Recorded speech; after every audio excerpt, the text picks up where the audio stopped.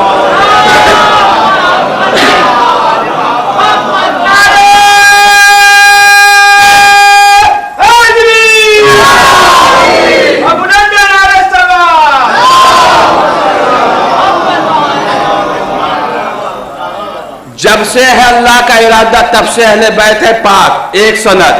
دوسرا مسئلہ یہ, دنیا یہ لکھتی ہے کہ نانا اور نواسے میں تضاد تھا. نانا نے اولاد کا انکار کیا, نواسے نے اور راہب کو پیسہ عطا کیا. نہیں, یہ جو تضاد نہیں تھا, یہ مسئلہ یہی سے حل ہو گیا. جب راہب اولاد کے لیے پیغمبر کے پاس گیا تھا, اس وقت وہ بات ارادے میں تھی, ارادے پر نگاہ رسول تھی. اللہ کے رسول نے کہا تیری قسمت میں اولاد نہیں ہے, لیکن جب وہاں سے پلٹا وہ بات ارادے سے نکل کر مشیت تک پہنچ گئی. مشیت پر اختیار حسین. صلوات پڑھے محمد والے محمد.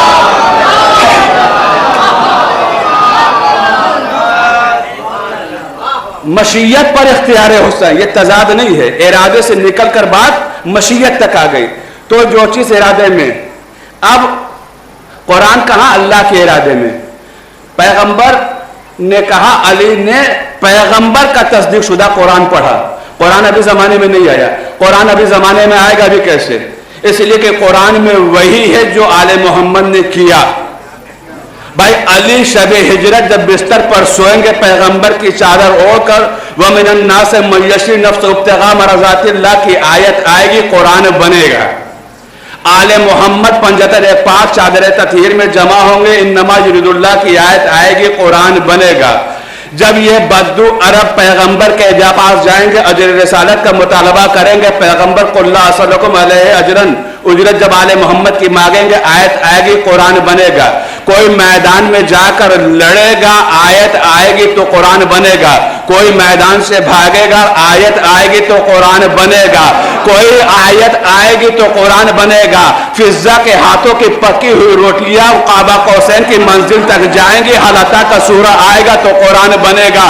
عزیزو قرآن کوئی اللہ کی آسمانی کتابوں میں تو ہے, مگر آل محمد کے کارناموں میں ہے. ہمارا اور آپ کا عقیدہ یہ, ہم سب کا عقیدہ ہے کہ پروردگار عالم نے قرآن مجید کے اندر ہر اس آیت کو, ہر اس واقعے کو, ہر اس واقعے کو قرآن کا جز قرار دیا جس میں کہیں نہ کہیں سے فضیلت آل محمد تھی, جس میں کہیں نہ کہیں سے فضیلت آل محمد تھی. ورنہ آپ ہمیں بتائیں انصاف سے کہ اللہ نے 1,24,000 انبیاء بھیجے, تذکرے کتنے کے ہیں؟ کتنے نبیوں کا نام ہے؟ 26 یا بہت بعض علماء نے لکھا 28, یعنی اس سے آگے تعداد نہیں بڑھی. پرسنٹیج نکالیے, 1,40,000 انبیاء میں سے اتنے کا تذکرہ, واقعات بھی نہیں. اچھا کسی نبی کا تو کئی سوروں میں تذکرہ ہے اور کسی کا صرف نام سے کام چلا دیا. عقیدہ یہ ہے کہ اللہ نے ہر اس واقعے کو جگہ دی قرآن میں جس میں کہیں نہ کہیں سے فضیلت آل محمد آ رہی تھی. ایک بات حجت تمام ہے برابطہ مسائل کی منزل میں. جناب یوسف کا واقعہ قرآن میں ہے سرین. منظر کیا ہے؟ یوسف جب چھوٹے تھے بھائیوں نے کیا جفا کی، لے جا کر ڈال دیا. کہاں پہنچ گئے؟ مصر میں. عزیز مصر کے ہاں نوکری کرنے لگے. وہ زلیخا جو ان کے عشق میں مبتلا ہوئے اور اس نے ایک دن نازیبا حرکت کرنے کی، کوئی قرآن ہے، یہ روایت نہیں ہے، قرآن نقل کر رہا ہے.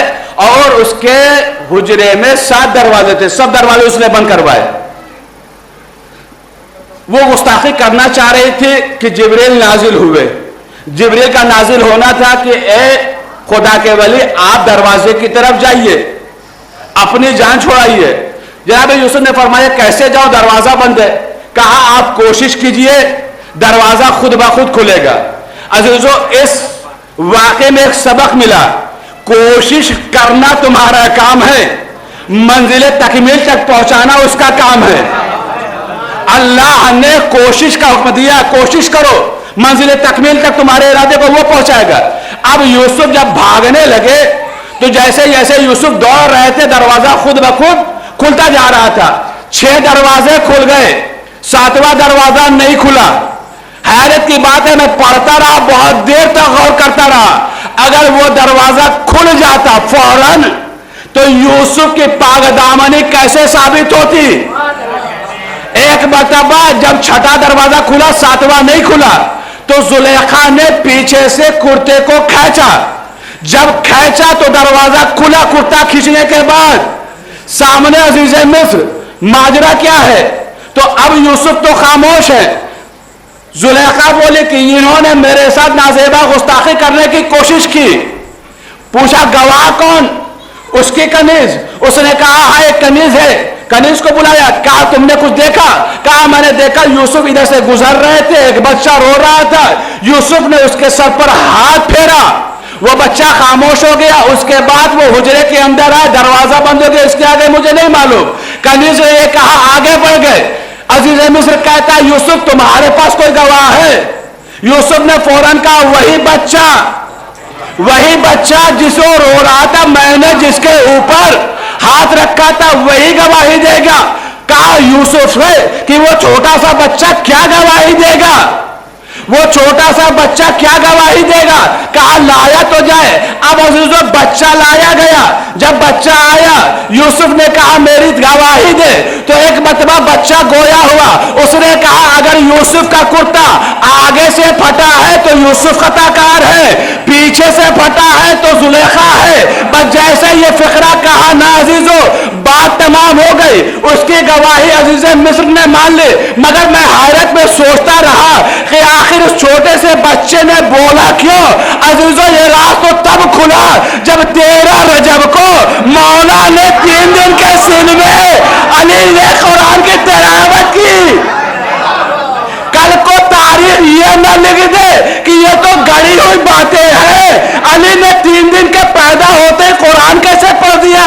عزیزو ارے جن کا یقین نہ ہو وہ سورہ یوسف تو دیکھ لے. جب یوسف کی گواہی غیر معصوم بچہ دے سکتا ہے تو کعبے میں پیدا ہوا علی کیا قرآن کی تلاوت نہیں کر سکتا؟ صلوات پڑھے محمد والے.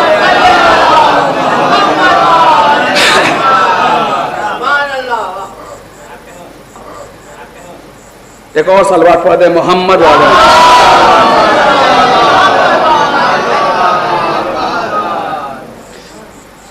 شبی نکلے گی، آپ حضرات زیارت کریں گے.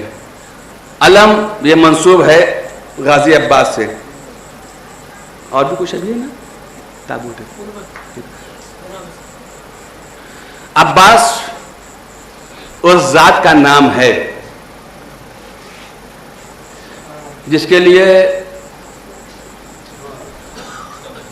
شعراء نے بھی بہت محنت کی ہے اور لکھا ہے کہ چادر تطہیر میں اگر کچھ وسعت اور ہوتی تو اس کا ایک سرا زینب پر ہوتا، دوسرا عباس پر. عباس عصمتوں کے درمیان پروان چڑھے ہیں. اور عباس زمانے کو ایسے نہیں ملے. عباس کی جب ولادت ہوئی ہے نا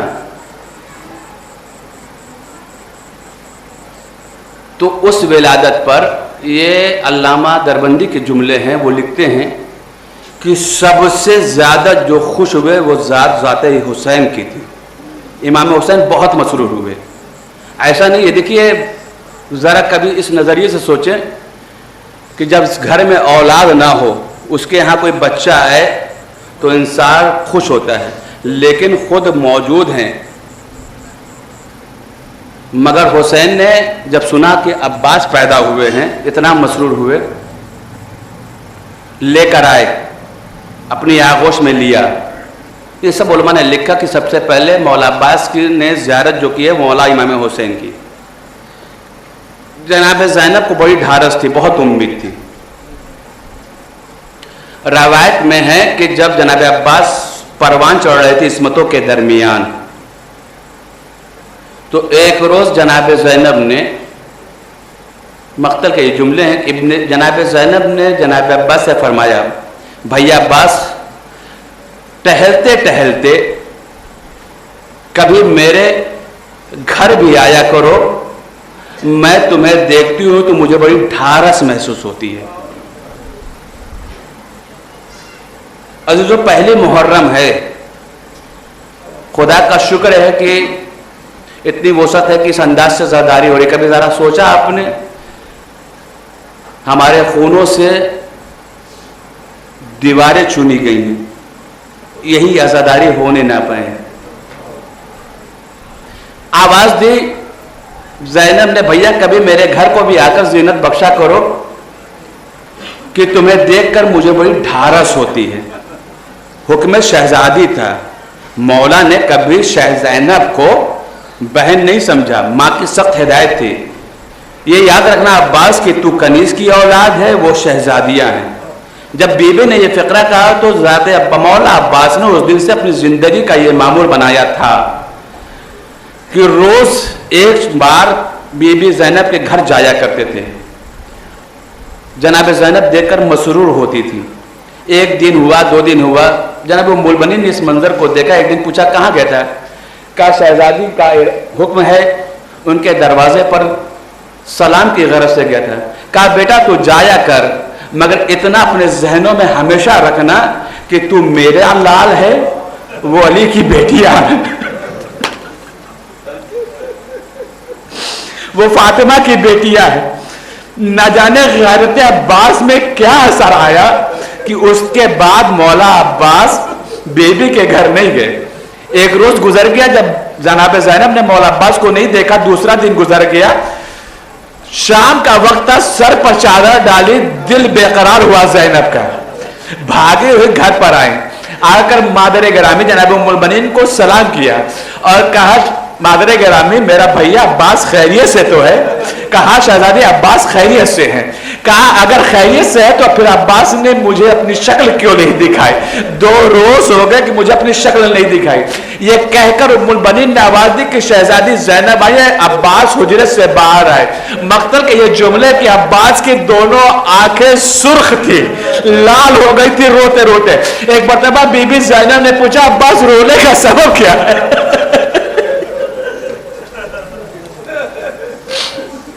اے بھیا عباس یہ رونے کا سبب کیا ہے؟ کہا بی بی میں آتا تھا نا، اماں نے یہ کہا ہے کہ آپ کا مطلب آپ کی ماں فاطمہ ہے، آپ شہزادی کی بیٹی ہے، میں کلیزادہ ہوں. ماں نے بار بار جانے کو منع کیا ہے. کہا عباس یہ ستم کبھی نہ کرنا، اس لیے کہ تجھے دیکھ کر زینب زندہ ہے.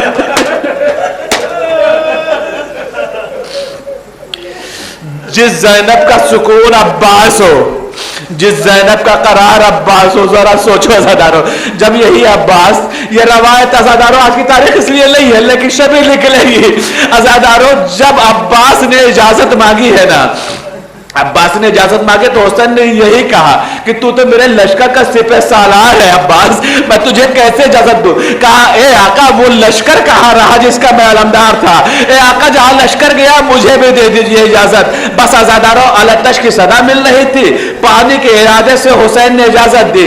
جناب زینب کے پاس جب رخصت آخر کے لیے کہ میں پانی کے لیے جا رہا ہوں تو بیویوں کو قریب بلایا اور بلانے کے بعد ایک فقرہ کہا بیویوں مجھے معاف کرنا, اے بیویوں مجھے معاف کرنا, میں نے جس کے بھروسے ضمانت لی تھی آج میں اپنی ضمانت واپس لیتی ہوں, اس لیے کہ عباس رخصت آخر کے لیے آ رہے ہیں. آزاداروں عباس گئے. جانے کے بعد فرات پہ اتر کر پانی کو مشکیزے کو بھرنے کے بعد جب چلے بھاگی ہوئی فوجیں آئیں, آ کر حملہ کرنا شروع کیا. کسی نے تلوار سے حملہ کیا. عباس کے شانے جب قلب ہو گئے نا, جب مشکیزے کا پانی بہ گیا تو عباس خیمے کی طرف نہیں جا رہے. اب آزاداروں عباس نے اپنا رخ پھر فرات کی طرف کر لیا. جب عباس چلنے لگے تو ایک ملعون نے ایسا گز مارا کہ عباس گھوڑے پر سنبھل نہ سکے. عباس گھوڑے سے زمین پر آئے, آنے کے بعد آواز دیتے اے آقا میری نصرت کو آئیے.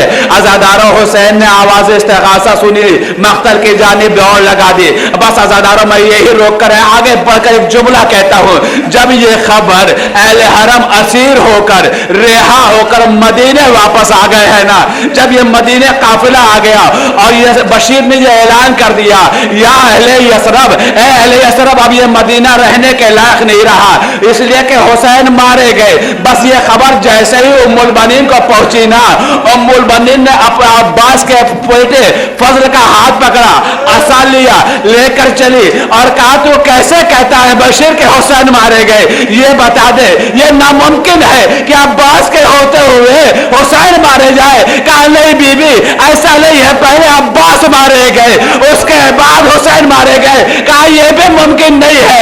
ارے جو عباس 2 انگلیوں سے گس کو ہوا میں لہراتا ہو کوئی اس پر کیسے قابو پا گیا. بشیر نے قیامت کا جملہ کہا اے بی بی یہی تو رولا ہے, پہلے عباس کے بازو قلم ہوئے. اے بی بی پہلے عباس کے بازو قلم ہوئے, اس کے بعد عباس کو گزارا گیا. بس عزاداروں یہ فقرہ سننا تھا. ایک مرتبہ ام البنین سے ساتھ چھوٹا, ابو فضل سے کہا اے بیٹا مجھے کچھ دیر کے لیے بقی میں لے چل. جنت البقی میں گئی. جانے کے بعد قبر سیدہ کے سامنے بیٹھ گئی اور کہا اے بی بی مجھے معاف کرنا, میں شرمندہ ہو گئی کہ عباس نے شہزادیوں کے پردے کی حفاظت نہ کر سکا. قبر سیدہ لرزنے لگی, آواز آئے ام البنین ارے میرے عباس کو کچھ نہ کہو, میرا عباس غیرت زادہ ہے. اتنا لیلہ رضا بے قضا ہے تسلیم. پروردگار تجھے واسطہ محمد والے محمد کا ہماری سے عبادت کو قبول فرما لے. میرے معبود جو مومنین پریشان ہیں حال ان سب کی پریشانی کو دور فرما. میرے معبود جو مومنین مقلوب تجھے واسطہ خصوصاً مسلم ابن عقیل کے قرضوں کو انہیں قرضوں سے نجات عطا فرما. میرے معبود مزارات مقدسہ کی حفاظت فرما, خصوصاً جنت البقیع بننے کے اسباب مہیا فرما. نیک و دیہات یہ کہ منتقم خون حسین وارث زہرا کے ظہور میں تعجیل فرما. ہم سب کو ان کے ناصروں میں شمار فرما. ربنا تقبل منا انک انت السمیع العلیم. جب درد سینے میں گھٹن سانسوں میں ٹوک گردن میں ہے زنجیر میرے پیروں میں آئی بولے تیرے پر زنبا ہو کیسے کتنا مجبور ہو تربت میں بنا ہوں کیسے حال دل اپنا سکینہ میں سنا ہوں کیسے حال دل اپنا سکینہ میں سنا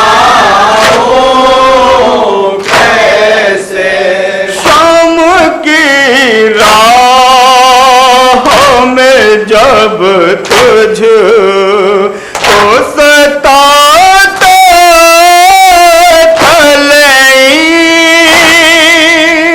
میں طرف جاتا تھا جب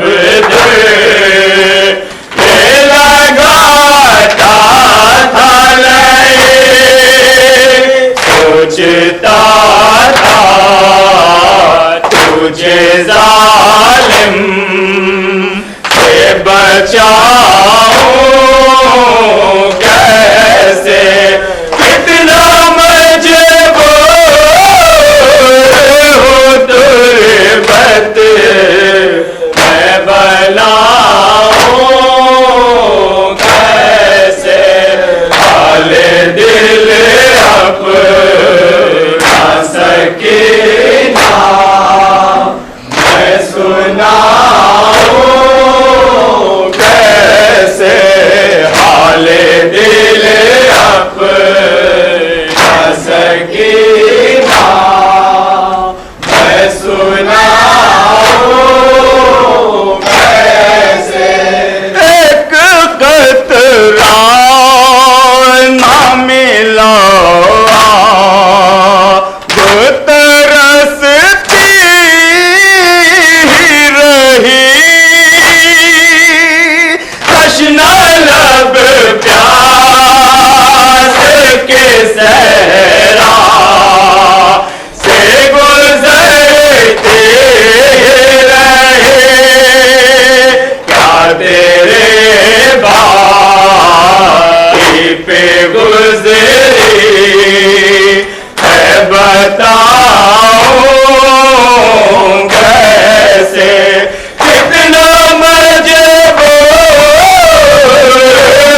تربت میں بناؤں کیسے حال دل اپنا سکینہ میں سناؤں کیسے حال دل اپنا سکینہ میں سناؤں کیسے تازیانوں کے سبب خوش